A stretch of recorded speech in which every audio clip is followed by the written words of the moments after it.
Hey guys, in this video I will show you how you can withdraw money from Cryptomania. So make sure to watch the video till the very end. And let's begin. First of all, navigate to the withdraw section. This is usually found within your account settings or dashboard.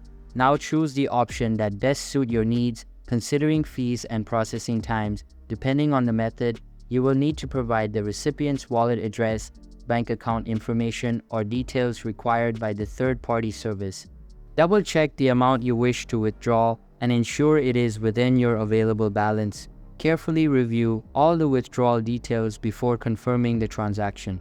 So that's basically how you can withdraw money from Cryptomania. So that's all for this video. Hope you liked the video. Thanks.